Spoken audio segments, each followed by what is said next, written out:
You're listening to the Talkative Toastmaster podcast. I'm your host, Melanie Surplus.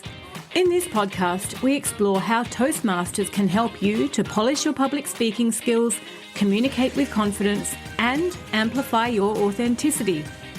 You'll hear from my fellow Toastmasters and I how this global organisation has impacted our lives for the better and how it could impact yours. Now, let's get talkative. Welcome back, ladies and gentlemen, to episode 6. It's great to be back, and I really hope you enjoyed last week's episode with our first guest, Melissa Chong. If you missed that episode, check out episode 5. Each fortnight from now on, I'll start to bring on guests to give you a different perspective of the Toastmasters experience. In this week's episode, I'd like to delve deep into the Pathways program. At its heart, Toastmasters is a communication and leadership training program. Just as we have a curriculum at school or university where we're taught particular concepts and skills at particular times, and those concepts and skills then build on each other over the years, so too does the Pathways program at Toastmasters. So what I'd like to talk about today is what Pathways is, how it works, some of the changes that are coming up for the program, and some of the benefits. When I first started Toastmasters in 1994, the education program was all offline. Speaking projects were marshalled into a book called the Communication and Leadership Program. We were given a book which had 10 specific speeches in it, and the book included all of the notes to help members understand what they needed to do to achieve the objective of each speech. It had a built-in evaluation forms, and so when it came to doing the speech, you would give your book to the evaluator for the evening, they would write their feedback in it, and return it to you. The Foundation Education program was revamped again some years later into the Competent Communication program, but again it rested on having the book, and it also drove every Toastmaster through the same initial 10 first speeches, and then into more advanced programs. Don't get me wrong, it was a great program. It was what it was at the time, and I think it still helped to form many solid speaking competencies. Then, in 2017, Toastmasters International decided to entirely revamp the program and get online and in time with the current digital age. It revealed Pathways, a way broader set of learning experiences that could be more tailored to each Toastmaster's needs. Pathways provides the opportunity to build more than 300 unique skill set competencies through 11 specialised learning paths, including dynamic leadership, engaging humour, motivational strategies, presentation mastery, persuasive influence, visionary communication, just to name a few. The content is all online, so you can access it from wherever you are in the world, and it's also available in a range of languages to serve Toastmasters' global member base. When I returned to Toastmasters in 2021, I began a new pathway. It was my first experience with Pathways because I'd had a break around the time it was launched. According to Toastmasters, there have now been some 30,840 pathways completed and some 359,000 icebreaker speeches given. I'll discuss the icebreaker speech later in this episode. So what actually is a pathway? A pathway is, I suppose, a focused theme of speaking projects. As I mentioned, there's 11 different pathways, and in each pathway there are 5 levels of activity. Each level requires you to deliver about 3 to 5 prepared speeches, just depending on what you choose.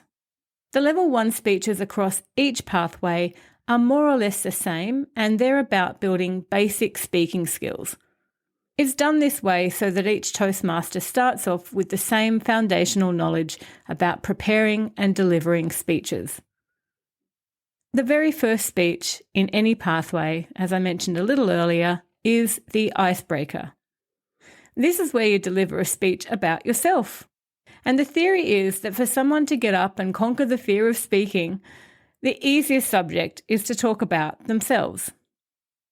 Talking about ourselves might actually be challenging for some people, but it's still the one topic that we absolutely know the most about.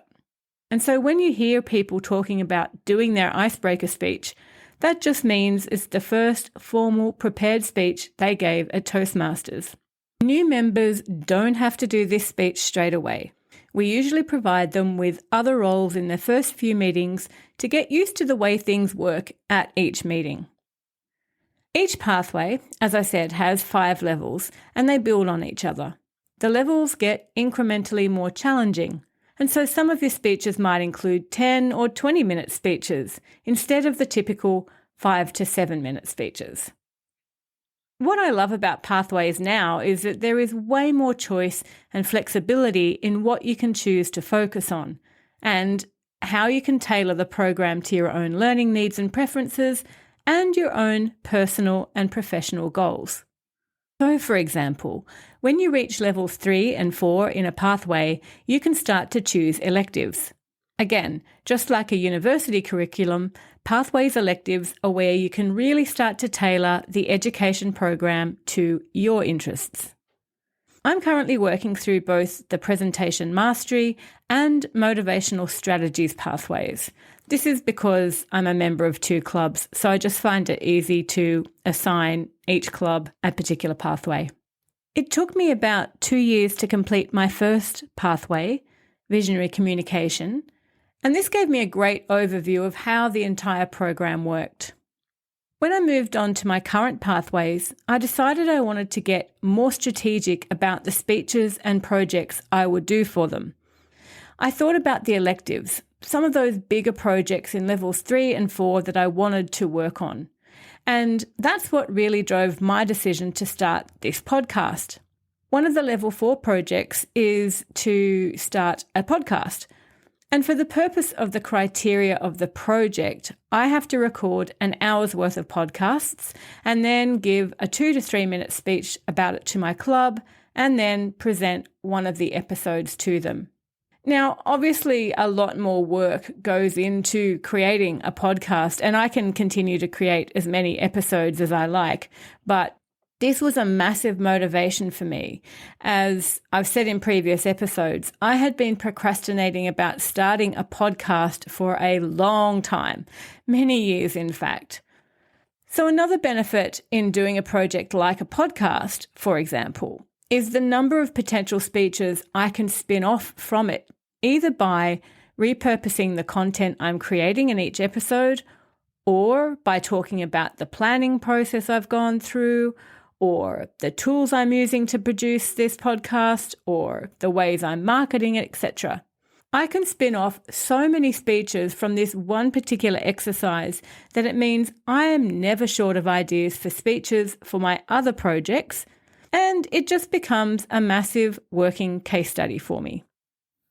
The other part I love about some of these big elective projects is that if you set your mind to it, you can create a solid body of work that you could list on your resume.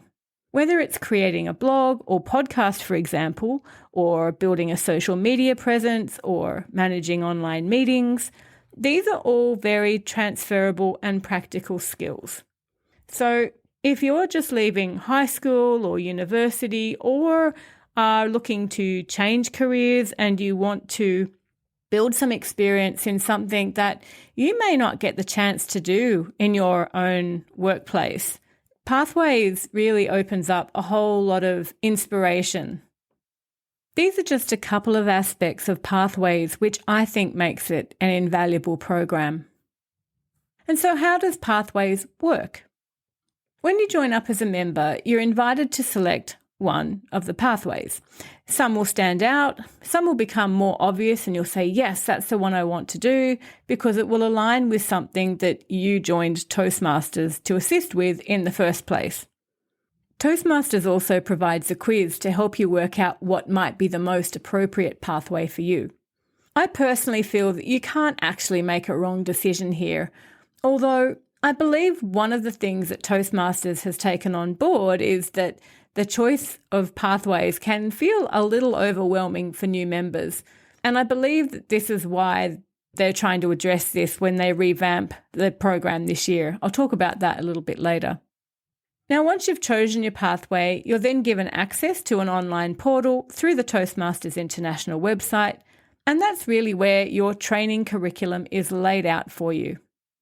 Of course, you don't have to navigate this alone. Your club should assign you a mentor, or you can ask your Vice President Education, and there's plenty of training videos about how to use the online program. Each project contains video tutorials about how to do that project, and there's associated downloadable notes and worksheets. There's also interactive quizzes and other activities in each online module. As I mentioned, each level 1 has 5 or 6 different projects, and one project might require you to give a 5 to 7 minute speech. As you progress through the levels, some of those speeches increase to 10 or 20 minutes. So again, each level challenges you as you're ready for it. There's no doubt that the Pathways platform is full of useful information that you can come back to time and time again. When I first started Toastmasters, we were just told, your first speech is an icebreaker speech. This is a speech about you. Now go prepare for it. And the real way you would learn about what an icebreaker speech was by observing other people in the club. Now, through Pathways, and because they can put so much more content online, there's video examples of icebreaker speeches, there's plenty of YouTube videos of people's first speeches, and I think generally now there's just way much more audio and visual content about how Toastmasters works, what makes a great speech, and examples of icebreaker speeches, as well as pretty much any other speech you might be asked to do in Toastmasters. One of the other elements of each pathway project is a self-assessment. Now, nothing is really formally assessed in Toastmasters, but for each project, it will list a particular set of skills, and you do a brief survey to assess yourself before you do the speech, and then you come back after you've done your speech and reassess yourself to see if you've learned anything or to see if you feel like you've improved. Pathways is also self-paced, so there is absolutely no pressure to work through the program any faster than what you are ready to do. And you can come back to it if you need to take a break, and so it's very flexible like that. Within each speech, you can more or less choose whatever topic you'd like to speak about, as long as it loosely fits the criteria of the objectives of that speech. The Level 1 and Level 2 projects tend to focus on core elements of improving your speaking skills, like how to write and structure a speech, how to include vocal variety, how to use body language, and also how to give feedback constructively. We'll talk more in detail about evaluations in future episodes, as it's absolutely one of the cornerstones of the entire Toastmasters program. So how is Pathways changing? I should point out that this year, Toastmasters is celebrating its 100th anniversary, so it seems only fitting that this is the year they roll out the biggest change to Pathways since its inception. According to the Toastmasters website, there'll be a simplified list of pathways. They're really culling it down to the most popular pathways. Now, the Toastmasters website also suggests that as part of this revamp, they're going to launch what they call explorations. Each exploration will include 3 projects and will focus on the topics around inclusive leadership and presenting yourself online. Toastmasters says that the logic behind this is that since 2020 and the start of the pandemic, members and prospective members have been requesting content that will help them better present themselves in the digital age. Projects in the exploration focused on presenting yourself online will help members learn how to look and sound their best online, manage meetings in the digital space, and conduct hybrid meetings. As I've mentioned in previous episodes, a hybrid meeting is where some members are dialing in via Zoom and other members are meeting in person at a venue. The pandemic really solidified the case to, firstly, work out how to do this, secondly, how to do it well, and then, in an ongoing way, how we can do it better. A lot of us through the pandemic really muddled our way through the first set of online meetings, but got way more proficient at presenting online. And Melissa touched on this in the last episode in how much she learnt about having to set up the online hybrid meeting for our club each week or each fortnight through the pandemic. Given the trends happening in the workplace and in most aspects of our lives, the need to be able to present ourselves online is becoming increasingly more important. It's just going to be one of those skills that we need to have, whether we think we need it or not. For the other exploration, Toastmasters says that it's critical that we understand how to be inclusive of all people. Projects in the exploration focused on inclusive leadership will help members recognise and address unconscious bias, build cultural intelligence, and learn how to nurture supportive relationships. So it's going to be great to see what these explorations look like in practice. Now, let's just summarise a couple of the benefits of the Pathways program. Firstly, the personalised learning experience. This is a big one. I feel that the Toastmasters Pathways program's greatest strength lies in its ability to cater for the diverse needs and preferences of its members. By offering a range of paths, each member can choose a learning trajectory that aligns with their own goals and interests. Number 2, real-world relevance. The Pathways program places a strong emphasis on real-world application. Each project within a path is designed to mirror challenges members may encounter in their personal and professional lives, making the learning experience immediately applicable and impactful. Number 3, holistic skill development. Unlike traditional Toastmasters programs, which primarily focused on public speaking, the Pathways program takes a holistic approach to skill development. Members not only enhance their communication skills, but also develop critical leadership, strategic thinking, and interpersonal skills crucial for success in the various facets of their life. Benefit number 4, technology integration. In keeping with the digital age, the Pathways program incorporates technology into the learning experience. Members can access resources, track progress, and submit assignments online, providing a convenient educational platform. Number 5, ongoing support and feedback.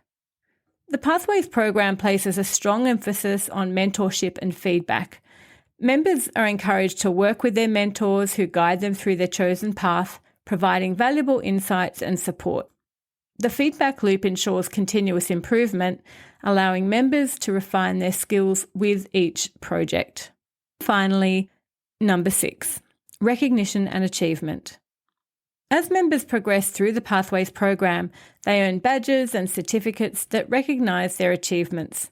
This not only serves as a testament to their dedication, but also provides a tangible representation of their growing proficiency in communication and leadership. So there you have it, a deep dive into what Pathways is, how it works, a brief overview of some of the changes coming up, and a summary of the benefits. I feel it's fair to say that the Toastmasters Pathways program stands as a testament to the organisation's commitment to continuous learning and relevance in a changing world. By offering a personalised and dynamic learning experience, it really does empower individuals to hone their communication and leadership skills in a way that's meaningful and applicable to their own unique aspirations. As Toastmasters International continues to evolve and embrace the digital age, the Pathways program will remain a cornerstone of its educational offerings, providing members with the tools they need to excel in both their personal and professional lives. If you're ready to unlock your potential, consider joining a Toastmasters club near you. Check out the Find a Club link on the Toastmasters International website at www.toastmasters.org. It's worth visiting a couple of different clubs as a guest to see which club best suits you. If you do take the leap and visit a meeting, I would absolutely love to hear your experience. feel free to message me at talkativetoastmaster@gmail.com or tag me in the comments if you found this podcast on YouTube, Facebook, Instagram, or Twitter.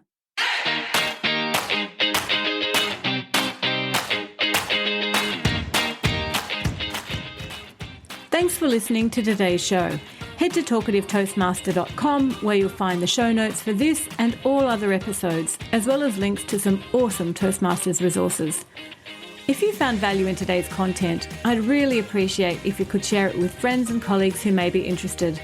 Or leave a review on iTunes. This helps more people to find us. Until next time, remember the words of Guy Kawasaki. Simple and to the point is always the best way to get your point across. Have a great week.